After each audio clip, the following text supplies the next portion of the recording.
లేకపోతే కొన్ని చెట్ల దర్గాల దగ్గరికి వెళ్ళి తాళాలు వేసి వస్తారు, కోరికలు కోరుకొని తాళాలు వేసి వస్తారు. తాళం వేసి వస్తే ఆయన కోరిక తీరుస్తాడు అల్లాహు.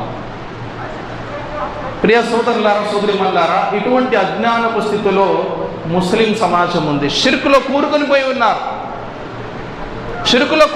ఉన్నారు. ఎక్కడ చూసినా దర్గాలు. ఇండియా, బంగ్లాదేశ్, పాకిస్తాన్లో ముఖ్యంగా దర్గాల మీద దర్గాలు. ప్రవక్త ముహమ్మద్ సల్లల్లాహు అలైహి వసల్లం వారు అంటున్నారు, లానతుల్లాహి అలల్ యహూదు వన్ నసారా ఇత్తఖజు అంబియా ఖుబూరహుం మసాజిదా. బుఖారీ, ముస్లిం హదీస్. ఇది మామూలు విషయం కాదు. అందుకే ప్రవక్త గారి శాపం ఈరోజు ముస్లింల మీద పడుతుంది. మనము దువా కూడా చేస్తాం, బద్దువా కూడా చేస్తాం. తరావీ నమాజ్లో రాత్రి బద్దువా చేసే